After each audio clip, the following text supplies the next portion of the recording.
The Canon EOS RP is one of the least talked about cameras, even though it brings quite incredible value for beginner photographers and filmmakers alike. Today, I'll be breaking down how I set up my Canon EOS RP for most of my work as a photographer and video producer. Hey everyone, my name is Ruben Liu and I'm a photographer, video producer and digital creative based in Malaysia. I'm a creative lead in an advertising agency and run a production house at the same time. My aim with this channel is to equip budding creatives to kickstart their journey and carve a space in this industry. If that resonates with you, do consider subscribing. Let's start off with my settings for photography. The Canon EOS RP has 3 custom modes which you can set up at the top.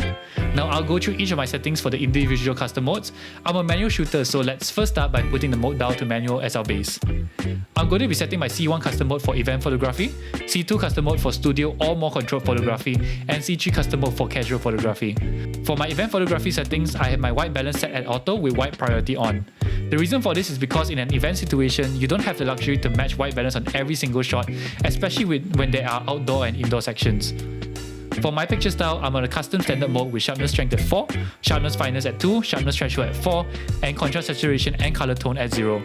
But it's important to note that since I'm shooting in compressed RAW, the picture profile is more for my client's reference if they want to see the photos in camera. I shoot compressed RAW mainly because RAW will take up too much space and I don't usually edit my event photos that drastically. Sometimes I even shoot JPEG. My autofocus is set at expand AF area, around, because the face detect autofocus isn't as reliable in run and gun situations as I would like. And my drive mode is at high speed continuous so that I can burst if I need to. Other than that, my video recording size is at Full HD at 50 frames per second, but that's only if I want to capture something quick. If not, I'll use the video mode itself. I'm also not a big fan of the auto switching between the viewfinder and screen, so I've turned that manual. I'll share how I switch between the viewfinder and screen in a single press of the button soon. The last thing I'll do before saving this custom mode is to go into the Touch and Drag AF settings in the 7th tab. Enable Touch and Drag AF and set the active touch area to the top right of the screen. With all this done, go to the 6th tab in the settings menu and save all these settings as a custom shooting mode for C1. Now we can move on to C2, studio settings. They are basically the same, except my white balance is now manual, autofocus mode has face tracking turned on, and I'm shooting single drive mode in RAW. Don't forget to save it into the custom settings. Finally, for my casual shooting, I have auto white balance, face tracking, autofocus, and high speed continuous drive mode turned on. Since it's casual, I'll shoot in JPEG with my picture style set at neutral, sharpness strength at 0, sharpness fineness at threshold at 2, and contrast saturation and color tone at -2. I find this picture profile settings work best for the way I edit. After saving this as a C3 custom mode, we can move on into my video settings.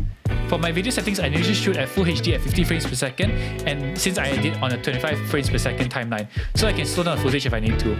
As a rule of thumb, your shutter speed should be double the frames per second, so here I have it at 1/100. Aperture, white balance and ISO will change depending on the situation. My picture profile is neutral with sharpness strength at 0, and contrast saturation and color tone at -2. I find that these settings give me the most to play with in the edit. Moving into tiny changes. There's a ton of buttons you can customize on the Canon EOS RP. Go into the custom function menu on the RP and selecting custom function tree, operation and others. We can customize quite a number of things, especially in the 5th and 6th tabs. I've set the F function button near the shutter button to activate the dial function, which brings up the ISO quickly. The AE lock button has been switched to go to the Wi-Fi function so that I can quickly connect my phone and send photos for express editing. I've changed the right D-pad button to switch between viewfinder and screen manually. Like I said before, I personally don't like the auto switching. And the down button to turn off the camera display to save battery. In the 6th tab in the operations functions, I have set up the top down near the shutter button to toggle shutter speed and the down near the thumb to toggle aperture. I don't really use the control ring that much, but it's set for exposure compensation. Finally, at the star menu, I've put in my go-to items if I need to make quick changes. IS settings is up top with time-lapse mode second. To add these special items in this menu, just go to configure and select items to register, and then see the laundry list of things you can add to your quick menu. And there you have it. This is how I've been setting up my Canon EOS RP recently, and quite honestly it changes depending on how I work all the time. I hope this helps you to set your camera up so that you can start making great content.